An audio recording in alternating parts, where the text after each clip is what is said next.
ಹೊಸಪೇಟೆ ತಾಲೂಕಿನ ಧರ್ಮದ ಗುಡ್ಡದಲ್ಲಿ ಚಿರತೆ ಪ್ರತ್ಯಕ್ಷ ಆಗಿದೆ.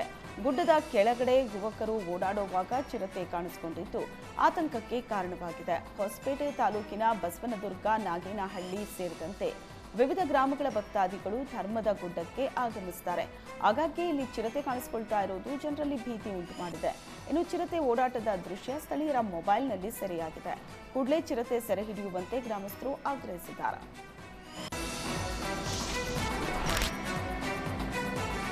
ವಾಹನ ಹರಿದು 11ಕ್ಕೂ ಅಧಿಕ ಕುರಿಗಳು ದಾರುಣವಾಗಿ ಸಾವನ್ನಪ್ಪಿದ ಘಟನೆ ಬೆಳಗಾವಿ ಜಿಲ್ಲೆಯ ಸವದತ್ತಿ ತಾಲೂಕಿನ ಮುನವಳ್ಳಿ ಡ್ಯಾಂ ಬಳಿ ನಡೆದಿದೆ. ಶ್ರೀಕಾಂತ್ ರತ್ನಾಕರ್ ಅನ್ನೋರು ಕುರಿಗಳನ್ನು ತೆಗೆದುಕೊಂಡು ಬೇರೆಡೆ ಹೋಗುವಾಗ ಅವಘಡ ಸಂಭವಿಸಿದೆ.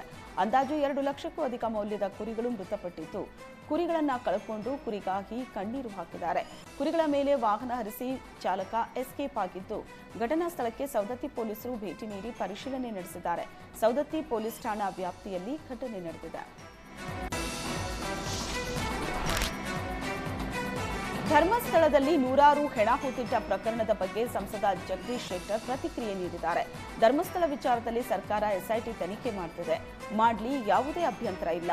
ಆದರೆ ಹಿಂದೂಗಳ ಪವಿತ್ರ ದೇವಾಲಯ ಮಂಜುನಾಥ ಸ್ವಾಮಿ ಕ್ಷೇತ್ರಕ್ಕೆ ಯಾವುದೇ ಧಕ್ಕೆ ಆಗಬಾರದು, ಕ್ಷೇತ್ರಕ್ಕೆ ಯಾವುದೇ ಕೆಟ್ಟ ಹೆಸರು ಬರಬಾರದು.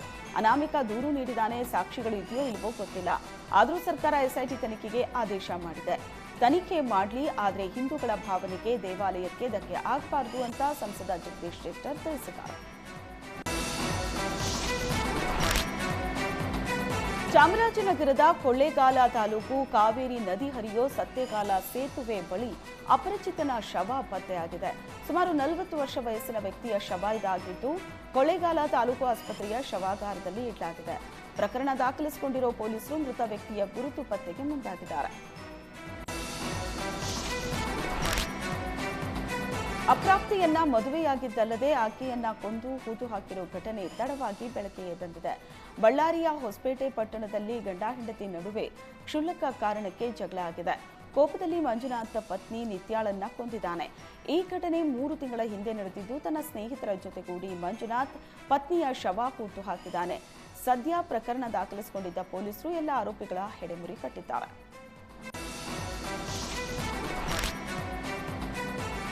MLC Suraj Revanna HDCC bank ನಿರ್ದೇಶಕ ಸ್ಥಾನಕ್ಕೆ ನಾಮಪತ್ರ ಸಲ್ಲಿಸಿದ್ರು. ಕಳೆದ ಅವಧಿಯಲ್ಲೂ ನಿರ್ದೇಶಕರಾಗಿದ್ರು. ಈ ಬಾರಿ ಮತ್ತೆ ನಿರ್ದೇಶಕ ಸ್ಥಾನಕ್ಕೆ ಅರ್ಜಿ ಸಲ್ಲಿಸಿದ್ದಾರೆ. ನಮ್ಮ ಎಲ್ಲ ಅಭ್ಯರ್ಥಿಗಳು ನಾಮಪತ್ರ ಸಲ್ಲಿಸಿದ್ದೇವೆ.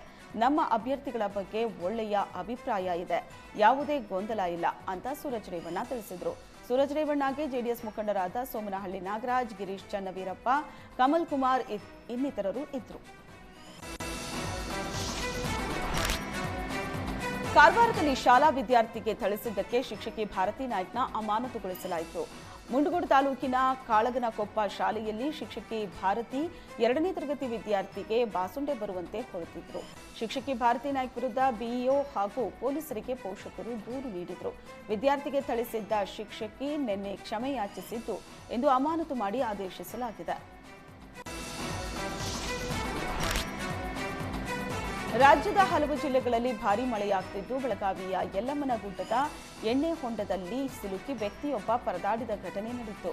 ಸವದತ್ತಿ ಉಗರಗೋಳ ರಸ್ತೆಯಲ್ಲಿ ಈ ಘಟನೆ ನಡೆದಿದ್ದು, ಬೈಕ್ ಸವಾರನನ್ನ ಸ್ಥಳೀಯರು ರಕ್ಷಿಸಿದ್ರು. ಇನ್ನು ರಸ್ತೆ ಸಂಚಾರ ಬಂದ್ ಆಗಿದ್ದರಿಂದ ವಾಹನ ಸವಾರರು ಪರದಾಡಿದ ಸ್ಥಿತಿ ನಿರ್ಮಾಣವಾಗಿತ್ತು.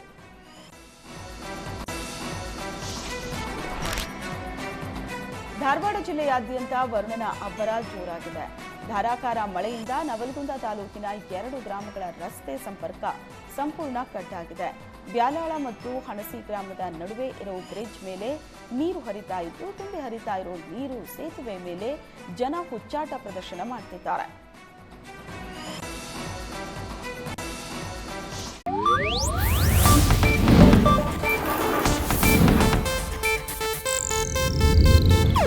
ಇದು ಏಷ್ಯಾನೆಟ್ ನ್ಯೂಸ್ ನೆಟ್ವರ್ಕ್ ಪ್ರಸ್ತುತಿ.